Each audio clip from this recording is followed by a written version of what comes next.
Welcome to Biohacking with Brittany, a podcast focused on holistic health, nutrition, biohacking, and more. I'm your host, Brittany Ford, registered holistic nutritionist and self-proclaimed biohacker. During the last 10 years, I've focused on healing my gut and hormonal issues through lifestyle changes, nutrition, and of course, biohacks. And now I teach others to do the same. I'm so excited you're joining me today, so let's dive right in.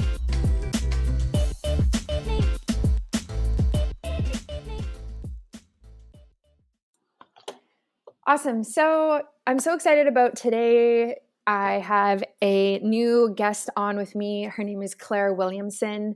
And I'm really excited about it because we are talking about biohacking trauma and emotional trauma. And this is something that is very new to me, definitely not my area of expertise, and something I also just don't see talked a lot about. And so when Clare reached out quite a while ago, I was excited about it just to hear how she's been able to apply biohacking to this field, and really make a career out of it and help clients with it as well. So Clare, welcome to the show. Thank you, Brittany. Nice to be here. Yeah. So you are a coach and you're a speaker, and I just kind of briefly went over what you kind of focus on. So I would love for you to kind of take it back a step and really help us understand how you got to doing this as your job, as your career in the first place. Yeah, okay. So I actually spent 14 years of my life with severe chronic anxiety, which I now know was a survival response to a rape. I was drugged and raped in 2004. And I after this experience really changed in myself. I was previously a girl who loved adventure, who loved to travel, who wanted to travel the world, who actually wanted to do something like be a BBC journalist and travel the world and, report on all of these dangerous but really worthy subjects to help to get messages out to the world, to really change the world, save the world.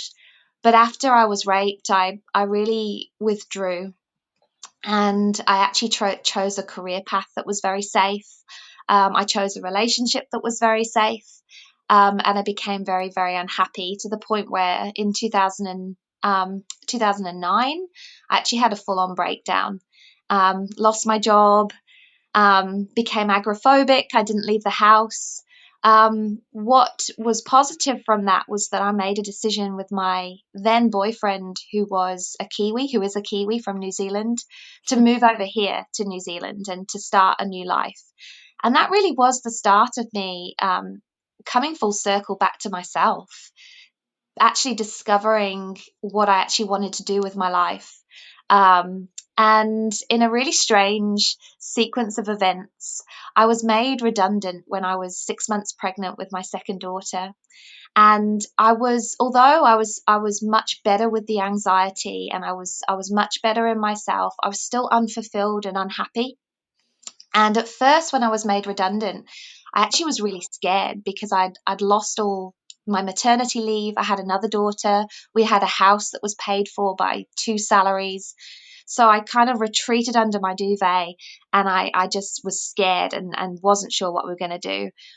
And then 2 weeks after that, I just sort of popped out of the duvet and I was like, oh my gosh, I hate my job. This is the best thing that could have happened. I get to spend time with this baby when it's born. I get to create the life I want. And so the way that I started was to actually get into network marketing. And so that was my first dance with being an entrepreneur. And I, through this network marketing, actually met somebody who was training life coaches. And so she actually sponsored me to take her course. So in 2016, I qualified as this life coach and I began life coaching.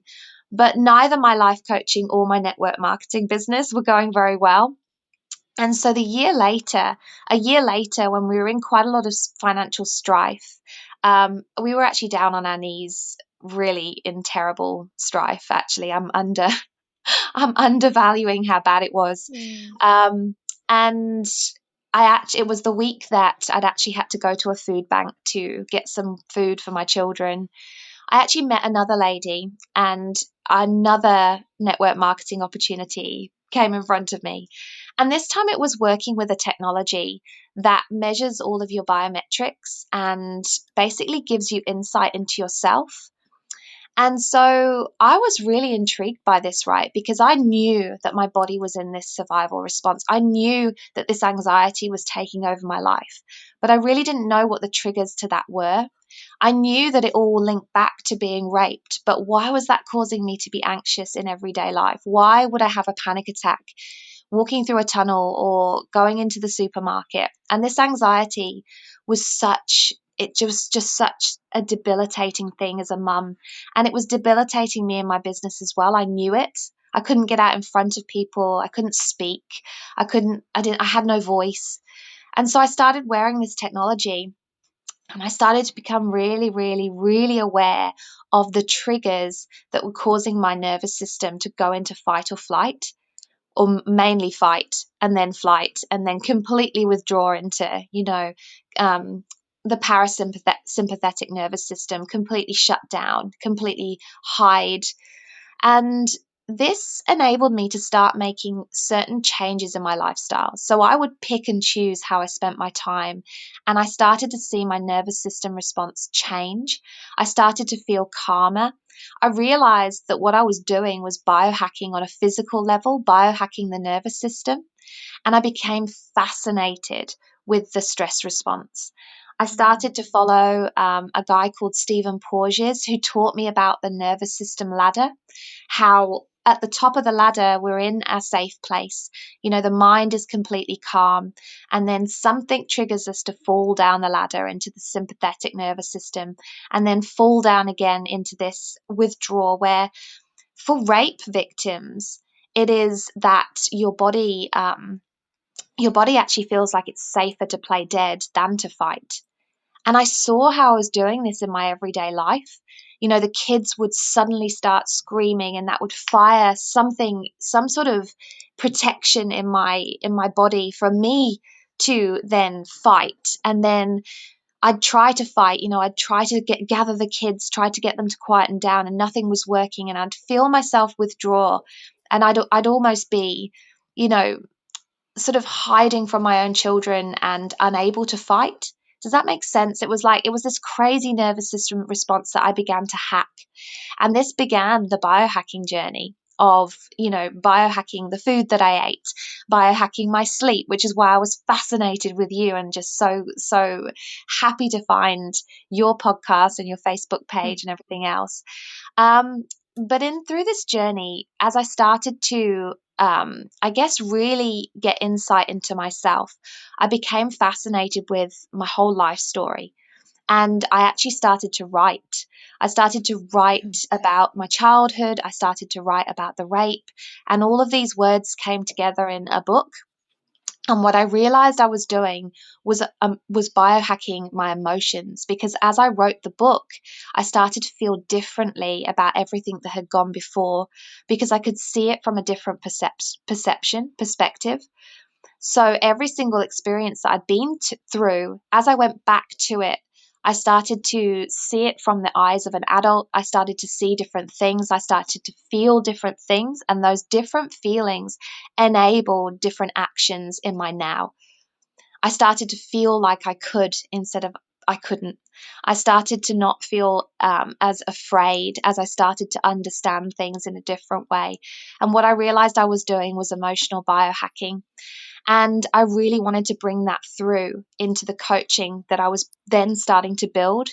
So that brings us round to the last couple of years, where I actually started to get into subconscious reprogramming and use a very specific method to do exactly what I did with myself, with my clients, to enable their action when they're stuck in debilitating procrastination and inaction, when they're held back by their story, how to biohack that story and the emotions in that story, so we can actually leverage that story online and put them in front of people powerfully with, wisdom that can help. Yeah, I mean, wow, that's incredible to hear. First of all, your journey. Um, I'm sorry that you went through such difficult experiences, and yeah, like sounds awful, but at the same time, you've really made something out of it, and obviously, you're helping your clients now, which is really cool. And we see that a lot with people in the biohacking world and in the health world in general. Is like they go through some sort of very difficult time and heal themselves and learn how to let their body heal and their Mm. mind heal. And then they make a career out of it and start helping other people do the same, which is awesome. And so you come off very like authentic about it because you've been through it yourself, and that's just the best. And I really like that. And so when you're talking about biohacking your story and really making it work for you instead of you just kind of living in it, like practically, like what does that actually look like? Like what are some of the exercises that you recommend for that type of thing? So just like physical biohacking, we see people who are a victim to their body. Their body is working in a certain way, and when we physically biohack, we work with our personal chemistry, right? And so, Mm-hmm. and to have better outcomes and put different routines and habits in place that enable us to be healthier, to live in our optimal health. And so it's the same with the mind. We can work with the mind. So I say to people are so used to just dismissing their emotions or pushing their emotions down. We're human doings, we're not human beings. We go about our lives in a rush. We don't process emotions as they happen, as we have experiences. If we get, you think about getting upset about something, we just feel kind of maybe angry or bitter or just sad, and then we just dismiss it. We try and push it down. We don't try to go through that emotion, feel that emotion, and let that emotion pass through. Energy and motion, emotions, right? Mm-hmm. But the side effect of pushing those emotions down is that they don't go anywhere. They get stuck. And then they start to show up in our day-to-day life in other places in a way that is damaging. And if you imagine for an entrepreneur, their state, their emotional state is everything. Their emotional state is the decision between showing up on a Facebook Live and sharing a powerful message and not. Their Mm-hmm. state is the decision of sending messages out to connect with people and drive their business forward or not. Mm-hmm. Their emotional state is the decision at all to get up and be in their business that day. Like their emotional state is their superpower. And so, what if we biohack that? What if the feelings that we have are messengers and they can tell us everything about what is holding us back? So, an example of a tool that I use with clients is called anchors. And so, what we're used to being is in the emotional state that's not productive for us, that's not helpful for us. So, what I get clients to do is to really feel into the emotional state of the highest version of themselves. So, when they're winning, when they have that, financial abundance, when they have the life that they want, the success that they want, the business that they want, how are they feeling then? And so they then start to talk to me about these positive emotions, the pride, the confidence, the calm, the peace, the security, feeling safe. And I say to them, okay, well, what if we can create those emotions now? And so, where the suffering is for all of us is in the gap between where we are now and where we want to be. So, the goal of this tool is to close the gap, to have them feeling more of the emotions that they want to create instead of the emotions that they have. The emotions that we have, we deal with through the emotional trauma method that I mentioned, just a little while before. So we can deal with those, we can let those emotions go, but we can also close the gap between the emotions that they have and the emotions that they want. So I get them to feel into an activity that they can do every day, that they can lean on as their anchor to create those future emotions. So, for example, often an emotion that is really helpful is gratitude. So, how can they create that gratitude every day? Maybe it's a gratitude walk. Maybe it's sitting down and writing 3 to 5 things that they're grateful for. Maybe in those really hard moments where they feel really negative emotions, it's writing down 100 things that they're grateful for. And then we create an affirmation to drive that action, to make sure that action happens. And what happens is, again, this is the biohacking, right? This is the emotional biohacking. It is bringing these into your every single day, your routine, your habits, creating new powerful habits that optimize your personal chemistry, that work with the mind, with the body. They start to feel a different thing. And this is powerful. This creates the state that drives their business forward. This enables them to take the actions they wouldn't have before. Yeah, I can relate to so much of what you're saying. As an entrepreneur myself, it definitely has its moments of difficulty. I mean, like, even if you work in the corporate world career-wise, like, you still have those moments. But it's very interesting that you talk about entrepreneurs, because you really hit the nail on the head. Like, you decide if you get up and record your podcast or not, and you decide if you show up for the things that you are wanting to do that push your business forward. And it can be easy to let emotions and other things really hold you back and not put your best foot forward. And Yeah. yeah, so it's so interesting that you talk about that. And in terms of like practices, like, I practice gratitude quite a bit. So me and my partner, we will do, and I've talked about this before on the show, but we'll do something I call a moment of gratitude, and it'll be before we eat. And it's also like the millennial version of grace is what I call it. So Mm. instead of like, praying to some god or something like that, we'll just say like something that we're thankful for that day before we eat.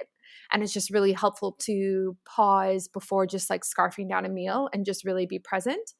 Yeah. um, and then the other thing we do is when we go to sleep, we do oh my gosh, I'm forgetting what it's called, but it's kind of like gratitude, but we each will say things that we're grateful for about each other before we go to sleep every single night. And I think we've been doing that for a couple of years now. And it's like, we can't go to sleep without doing it. And it's Yeah. really good, because I know it's a bit different from like career wise, but before you go to sleep, if you have to say something that you are grateful for or you appreciate in your partner that he or she did that day, like, you're suddenly like looking for the good every single day and seeing the good rather than like being mad about something that they might have done. And it makes a difference. Like, it makes a very positive environment. And Yeah. especially when you do it over and over again, you can really see how it starts to influence your life and influence your relationship. So these practices, they definitely work over time. That's so beautiful. And I'm so glad that you used the word presence, because what Mm, our trauma does is it takes us out of the present, right? It puts us in limbo between the past, the present, and the future, mm, because the emotions we're experiencing that are linked to the trauma are from the past, but they make us worry about the future. So mm, we're never in the present, and our power is in the present. And so that's why I say our emotions are also a superpower, and they are a huge superpower for an entrepreneur. Because I will ask an entrepreneur, like, they will come to me and they've done the mindset work, they're doing the gratitude, they're trying to meditate, and there's still something that holds them back. There's like a feeling, and it especially comes up in terms of visibility online. mm, And there will be something in there, perhaps around their self worth or around a feeling of shame, that goes directly back to an experience that they've had in the past. And without neutralizing the charge of that emotion from that past experience, it is always going to trigger in the present and hold them back. So it's like really getting, I think, bringing trauma into our work and acknowledging those emotions instead of pushing them down, and asking the question, where do you come from? And what am I supposed to learn? How Mm. can, if I can neutralize the charge of this emotion in the past and understand the wisdom of the experience and bring that into my work, bring that into my personal story, and share that with my audience, like, there is so much power in that to help somebody else, Mm. but we can't do Yeah. it while we're still stuck. Yeah. Yeah. So, say you had some things happen in your childhood or as a teen or maybe an early adult, whatever. Um, how would you know if those circumstances or those events are still impacting you today? If you're kind of going through the 9 to 5 and then you have kids maybe and you're just kind of on the go all the time, like how do you know if you've appropriately dealt with those traumas and released them, or if they're like actually weighing down on you and you're just ignoring them?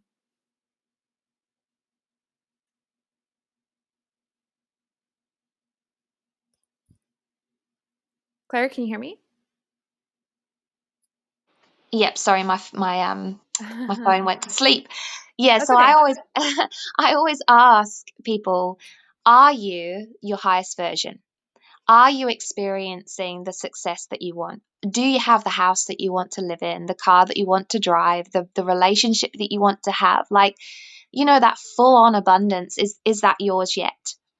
And 99.9% of the time people say no, right? And I'm like, okay, so it's almost like another tool I use is called the give to gain, or the give to gain tool. So I ask people, okay, well, write me down what that looks like. Make 2 columns on a page, and on the right hand column, like, tell me everything that would create this life that you want, right? So, for an example, you might write down, I want 10,000 followers on Instagram, because that is going to give me the influence, it's going to connect me to the people, that's going to give me the business, what, rah. Okay, so on the left hand column, what are you not giving that would create those 10,000 followers online? And then there'll be like something really simple. I'm just not showing up. I'm not posting consistently every day. I'm not reaching out on Messenger. Okay, well, why not? And there's a feeling there, right? There's a feeling that shows Mm. up. And often it's the same feeling showing up everywhere. And for me, this feeling was trapped and stuck. So I really came face to face with this feeling earlier this year when I had my first big speaking opportunity. And I just turned into this child who was afraid, who was like giving every single excuse not to write my speech. I almost like pulled a sickie to not get on the stage. Like, I was in this ridiculous place. And the ridiculous thing was, the most ridiculous thing was that I'd known about this speaking opportunity for a year. I had a year to write my speech, and I had a year to prepare. And every single time it came to the crunch, I found an excuse to just put myself out of it, do something else. And so, with a few weeks left before I actually had to stand on the stage and make this speech, I was in a really bad place. And I was trying to connect with what the feeling was that was really holding me back. And like I said, it was trapped and stuck. It was like somebody had me up against a corner and I couldn't get out, I couldn't get away anywhere.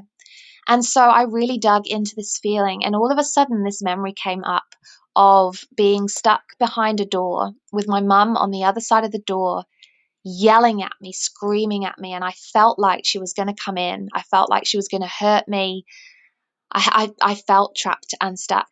And this led me to really understand my childhood a little bit better. I lent into the experiences that I'd written about in my book: violence, verbal abuse. My mum had bipolar, and our Mm. whole childhood was volatile.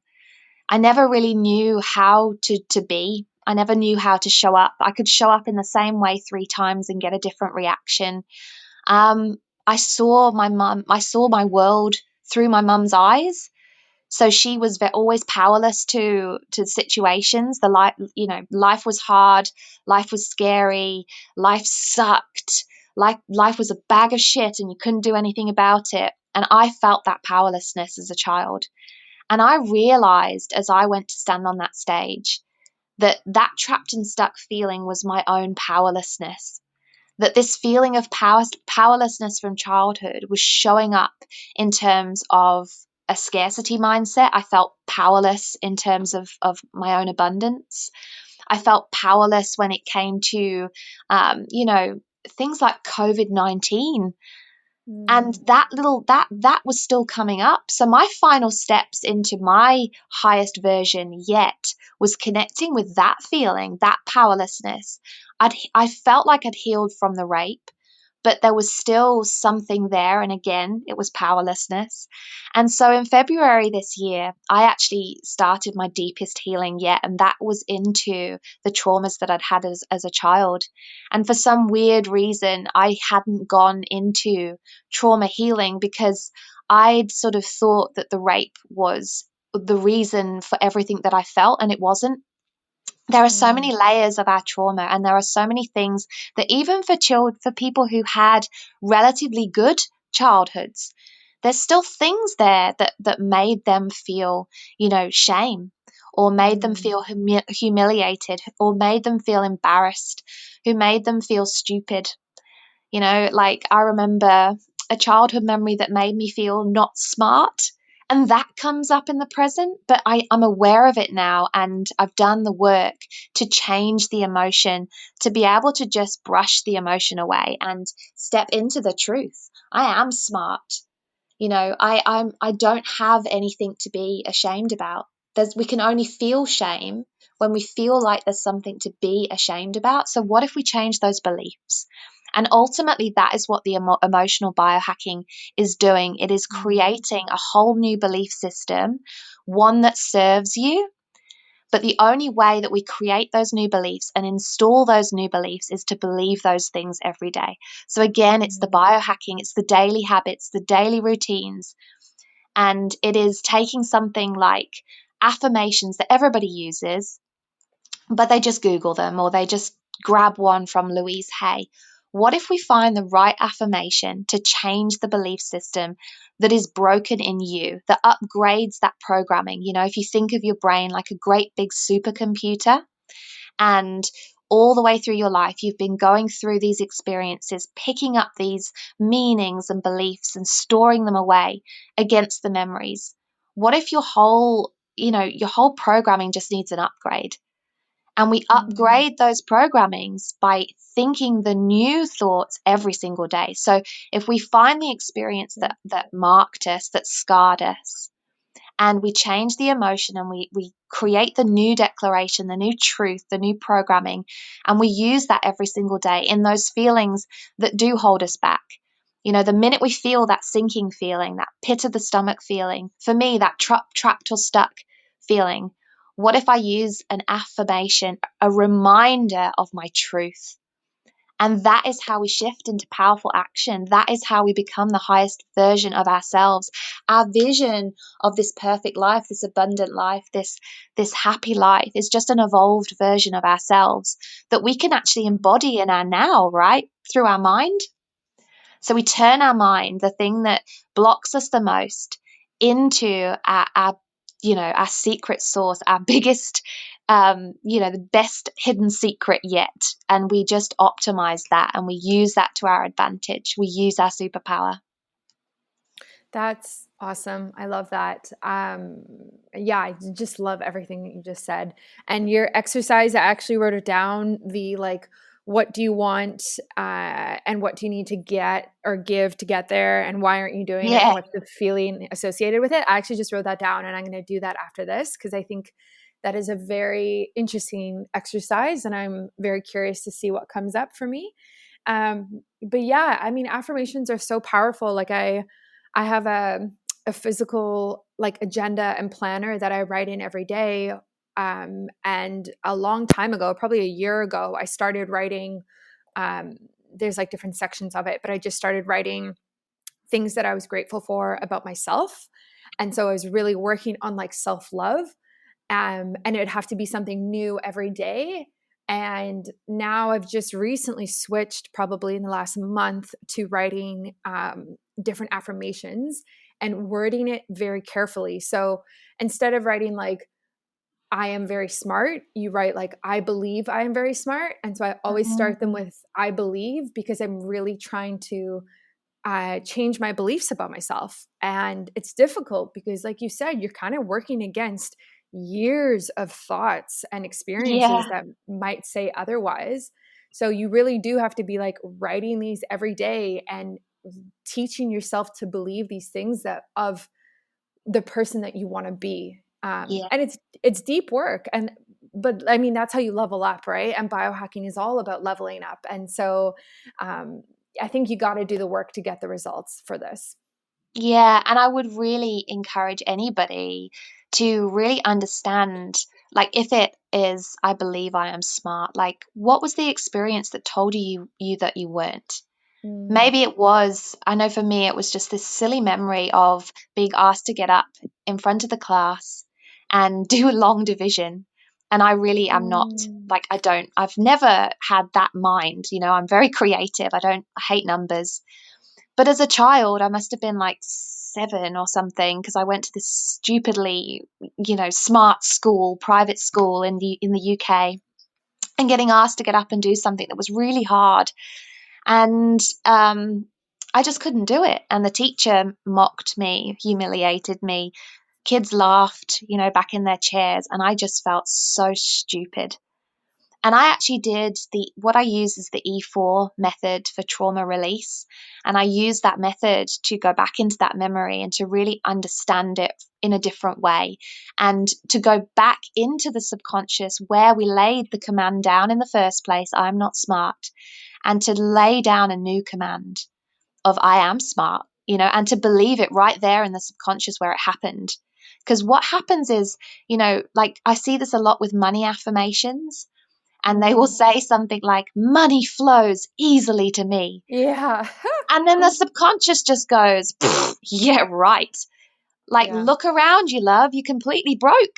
Yeah. Like, it's like, and all of that comes up, all of the feeling overwrites the affirmation. So we actually have to go into the subconscious and work with the subconscious and change the belief where it was laid down. Mm. And Mm. then when we believe something different, like for me with the scarcity mindset, to actually back into my past experiences and really realize that scarcity is an illusion, and to Mm. actually truly believe that because I saw my experiences in a completely different way. And then I can say that, I trust in abundance. I believe that money is always in flow, and I actually believe it. It's more of a reminder rather than trying to convince my subconscious of something that it just doesn't believe. Right. So you said something about an E4 method. Yeah. So would I be able to find that on Google if I wanted to like dig deeper into my affirmations, or what is that exactly? Yeah, I really encourage you to look at Soul Society, which is it Okay. is run by an incredible lady called Dr. Erin, and she works with Emerson, Universal Law, and she developed the E4 technique that I'm now training in. So I'm actually deepening my coaching with spiritual certification, working with subconscious reprogramming and emotional trauma release. And the reason why I love the E4 method, and because the reason why I wanted to bring it into my practice, was because it was so close to what I experienced writing my book. Inadvertently, I had biohacked these emotional traumas, right? Just by really putting myself in this state, this kind of meditative state of really digging deep and going back and re-experiencing, but without any evaluation, just actually being in the moment, and for me, being in the moment and writing it down as it happened, and then kind of taking another look and understanding whether what I saw through that little girl's eyes, 6, 4, 5, 7 years old, like what I saw, was that the truth? Was that the Mm. truth that was going to take me forward in my life, believing that life was hard and life sucked and that life's a bag of shit and it's never going to get any better? and you're powerless to doing anything yourself? Or did I want to believe that I am the source of my abundance and that everything I create for myself, and that if I did lose everything, just like we lost everything as a child, that I can actually create it all back for myself, because I am the source of my abundance and I am the power. The power is not in anything outside of me. And giving my power away to that was just going to let me down every single time. So the E4 process, which is a specific method, that works, it was obviously not getting somebody to go and try and write a book or try and mimic what I'd done writing the book. I connected with a method that was so close but was so specific and so powerful that I could bring it into my coaching and I could change people's lives, and I am changing people's lives. And it feels amazing because my soul goal is to make a difference in this world. And there is this ripple effect now by working with these impact driven entrepreneurs who are stuck behind themselves, who are limiting their own power, and to then get them into action, to get them across that line where their scars are no longer marking them. They're making them. They're taking that experience that they've gone through and they're doing something powerful with it. They're finding the purpose in their pain. It just feels like I'm realizing my soul goal, and my soul goal is being lived out. And through the income that I generate as a coach, I'm also able to work into the projects that set my soul fire alight. I love conserving the rainforests, and I never felt that I had the disposable income or the ability to make a difference there. And in building my business, I'm now doing that as well. So it's just such a beautiful full circle, going back to who I always was and what I always wanted to do, and this soul fire, this soul goal that's always been there, enabling all of that because I was able to overcome myself and now helping others to do the same. Mm. Oh, so fascinating. So interesting. I just love this because I am an entrepreneur, and so I see my emotional blocks and things that I need to work through. Um, and it's just so interesting to hear you talk about this. Even as a biohacker, I find it fascinating. Um, yeah, and so other than working with you right away, um, where can somebody start today? If they're an entrepreneur or they have some sort of like side hustle, or even they're in the corporate world, what do you recommend? Like your book, or their other books, or where can someone start? Yeah, the book's on its way. It's in its second developmental edit, so I won't Cool. point people in that direction yet, but I Okay. love connecting with people on Instagram. So I'm at CW underscore full underscore circle. Okay. And I'm always posting tips on there and sharing things. But in the bio link as well, there's a link to the Soul Goal Kit, which is a free guide to get started Mm. in the emotional biohacking. And in there as well, it sort of takes that block in terms of feeling to how you take action. And obviously, in our business, it is around marketing and promoting ourselves, putting ourselves out there, getting outside of our comfort zone, going from what I call a survivor to a recovered survivor. We don't want to survive those Hmm. feelings. Hmm. We want to thrive. So, how do you become a recovered survivor, and how does that help you shift in your business? I have a free guide that you get to through the link in my bio. And yeah, it takes you through those first few steps. And if you enjoy me, if you find me helpful, you can obviously then decide to come and work with me more closely. Awesome. Yeah, I'm definitely going to go look at that after this, and kind of go through some of the things we talked about today, the E4, and just like some of the different exercises, because I just think it's so necessary, and we kind of owe it to ourselves to really dig deep through the things that we've been through and kind of come out better on the other side, I think. So yeah, this has just been so awesome, and I feel so inspired by you. So thank you so much for coming on. Like, I have learned so much, and I know my listeners definitely learned a lot as well. Oh, that's amazing. Thank you so much for inviting me. Yeah, no worries. And so I will put everything in the show notes. I will link your Instagram, and which has got the link to your bio. Do you have a website as well? Yep, it's really simple. It's cwfullcircle.com. Perfect. I will link that as well. Great. Thank you so much. Thank you. Bye-bye.